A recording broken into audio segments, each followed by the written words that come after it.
El Señor esté con ustedes. Con tu espíritu. Proclamación del Santo Evangelio según San Juan. Gloria a ti, Señor. En aquel tiempo Jesús se apareció por otra vez a los discípulos junto al lago de Tiberíades, y se apareció de esta manera. Estaban juntos Simón Pedro, Tomás, apodado el mellizo, Natanael de Caná de Galilea, los Zebedeos y otros 2 discípulos suyos.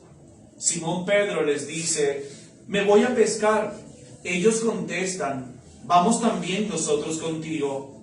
Salieron y se embarcaron, y aquella noche no cogieron nada. Estaba ya amaneciendo cuando Jesús se presentó en la orilla, pero los discípulos no sabían que era Jesús. Jesús les dice: «Muchachos, ¿tienen pescado?». Ellos contestaron: «No». Él les dice: «Echen la red a la derecha de la barca y encontrarán». La echaron y no podían sacarla por la multitud de peces, y aquel discípulo a quien Jesús amaba le dijo a Pedro: «Es el Señor». Al oír que era el Señor, Simón Pedro, que estaba desnudo, se ató la túnica y se echó al agua. Los demás discípulos se acercaron en la barca, porque no distaban de tierra más que unos 200 codos, remolcando la red con los peces. Al saltar a tierra, ven unas brasas y un pescado puesto encima y pan. Jesús les dice: «Traigan de los peces que acaban de coger». Simón Pedro subió a la barca y arrastró hasta la orilla la red repleta de peces grandes, 153, y aunque eran tantos, no se rompió la red. Jesús les dice: «Vamos, almuercen». Ninguno de los discípulos se atrevía a preguntarle quién era, porque sabían bien que era el Señor Jesús. Él se acercó, tomó el pan y se los da, y lo mismo con el pescado. Esta fue la 3ª vez que Jesús se apareció a los discípulos después de resucitar de entre los muertos. Después de comer, dice Jesús a Simón Pedro: «Simón, hijo de Juan, ¿me amas más que estos?». Él le contestó: «Sí, Señor, tú sabes que te quiero». Jesús le dice: «Apacienta mis corderos». Por 2ª vez le pregunta: «Simón, hijo de Juan, ¿me amas?». Él le contesta: «Sí, Señor, tú sabes que te quiero». Él le dice: «Pastorea mis ovejas». Por 3ª vez le pregunta: «Simón, hijo de Juan, ¿me quieres?». Se entristeció Pedro de que le preguntara por 3ª vez si lo quería, y le contestó: «Señor, tú conoces todo, tú sabes que te quiero». Jesús le dice: «Apacienta mis ovejas. En verdad te digo, cuantos eras joven, tú mismo te ceñías e ibas a donde querías. Pero cuando seas viejo, extenderás las manos a otros, y otros te ceñirán y te llevarán a donde no quieras». Esto dijo, aludiendo a la muerte que iba a dar gloria a Dios. Dicho esto, añadió: «Sígueme». Palabra del Señor. Gloria a ti, Señor Jesús. Bien, tomen asiento, queridos hermanos, y con este domingo 1 de mayo damos inicio a la 3ª semana de Pascua. Si bien nosotros durante estas 2 semanas de Pascua hemos estado escuchando el libro de los Hechos de los Apóstoles y con él el itinerario de persecución que la iglesia primitiva y la iglesia naciente vivía, ¿sí?, no nos ha llevado a que nosotros hoy como cristianos podamos estar convencidos de algo, ¿sí? Y ese algo es que nosotros no tenemos que tenerle miedo a la persecución. La iglesia siempre ha sido perseguida, desde sus inicios, ¿sí? Desde sus inicios. Yo toda esta semana pues he estado compartiendo en la parroquia, diciéndole a la gente: sí debemos tener miedo, queridos hermanos, cuando el mundo no diga nada de la iglesia, cuando el mundo no cuestione nuestra acción como iglesia, cuando el mundo no diga nada de nosotros. Cuestionémonos y sí realmente preocupémonos. ¿Por qué? Porque probablemente si eso llegase a pasar en algún momento, que yo lo dudo, pues el mundo ha logrado lo que quería. ¿sí? Que la iglesia hiciese lo que ellos esperan que nosotros tenemos que hacer, ¿sí? Que nosotros tenemos que hacer.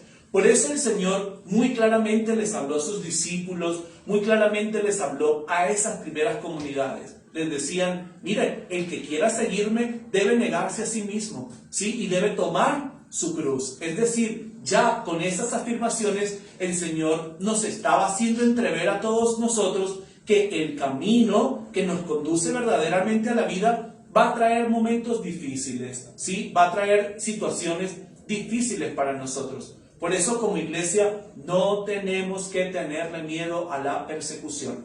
No tenemos que tenerle miedo. ¿Por qué? Porque yo considero que la persecución, o sea, esas acciones concretas en la iglesia, se convierten como un termómetro, ¿sí? Para que realmente nosotros como iglesia podamos saber y sentir que verdaderamente estamos haciendo lo que nos corresponde, ¿sí? Por eso el Señor dice que la sangre que se derrama que es derramada por los mártires, que es derramada por todos y cada uno de los santos que han entregado su vida, es un fermento para la iglesia, ¿sí? Es decir, es como un alimento, ¿sí? Es como una vitamina para la iglesia, que nos impulsa a todos nosotros, pues a seguir dando lo mejor, ¿sí? A seguir entregando nuestra vida en este servicio, en esta entrega, en este amor, en esta misión que el Señor, pues de manera especial, quiere que todos y cada uno de nosotros de manera especial, pues cumplamos. Por otra parte, hoy el Señor en el Evangelio según San Juan, que nosotros también hemos estado escuchando durante todas estas primeras semanas de Pascua, el Señor se presenta por tercera vez a los discípulos, ¿sí? Y se presenta nuevamente a las orillas del lago de Tiberíades o el lago de Galilea. Y en los discípulos ciertamente continúan con su mente embotada, tienen mucho miedo. ¿Por qué? Porque este evangelio no nos está diciendo, pero este evangelio anteriormente hay unos versículos que nos dice que los discípulos, empezando por Pedro, habían tomado la decisión de regresar a su antigua vida. Ellos habían tomado la decisión de volver a ser pescadores, ¿sí? ¿Y qué pasó? Que durante toda una noche ellos no pescaron absolutamente nada, ¿sí? Ni una gripa, ¿verdad? No pescaron nada, ¿sí? Y al amanecer el Señor se les presenta nuevamente por tercera vez. Nuevamente es el discípulo amado, ¿sí? El que se da cuenta que es el Señor. Y le dice a Pedro, Pedro es el maestro, ¿sí? Y cuando se dan cuenta que es el maestro, Pedro toma la iniciativa y se lanza al agua, ¿sí? Y al llegar a la orilla se da cuenta que el Señor allí tenía unas brasas, había un pescado y había pan. Y el Señor les dijo, miren, traigan de los peces que terminan de pescar, ¿sí? Después de una noche, probablemente no, de una noche de decepción, porque imagínense que salga un pescador a pescar y que no pesque pues absolutamente nada, ¿sí? Es una noche decepcionante, ¿sí? Es una noche de tristeza. ¿Por qué? Porque fue una noche igualmente de muchas intentadas y de muchas tiradas de red, pero no sacaron absolutamente nada, ¿sí? El Señor realmente vuelve a corroborar en los corazones de sus discípulos y hoy en nuestros corazones que cuando nosotros realmente hacemos la voluntad de Dios, conseguimos lo que realmente el Señor quiere.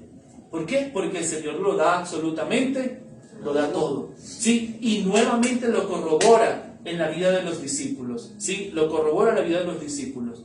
Cuando se sienta con ellos allí, los discípulos siguen con miedo, siguen aterrados y no le preguntan. ¿Por qué? Porque ya les habían prohibido hablar en nombre de Jesús, ya los tenían amenazados, los habían encarcelado, ¿sí? Los habían de una u otra forma maltratado, ¿sí? Es decir, tampoco era fácil para la primera comunidad. Ellos tenían miedo, y ellos prefirieron entonces sencillamente agarrar el antiguo trabajo, ¿sí? Ser pescadores y olvidarse de eso de la misión y olvidarse de eso de proclamar la buena noticia, ¿sí? Eso también ha pasado en algunos momentos de nuestra vida, ¿sí? Muchas veces nosotros también hemos decidido dejarlo todo, ¿verdad? Y salirnos, pero el Señor nos ha hecho no tirar una red, sino que nos ha hecho sacarnos a veces hasta los dientes, ¿verdad?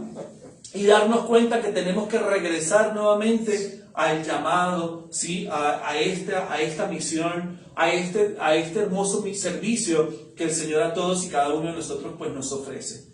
Pues queridos hermanos, en este tercer domingo de Pascua, cuando iniciamos esta semana, pues debemos pedirle al Señor más que nunca que fortalezca nuestra vida de fe, que nosotros podamos caminar siempre convencidos de que vamos a ser perseguidos, ¿sí? Y que eso hace parte también de la vida misma de la iglesia, ¿sí? La iglesia siempre ha sido perseguida. Lo único que sí tenemos es que estar convencidos de algo, queridos hermanos, y de eso nunca podemos dudar.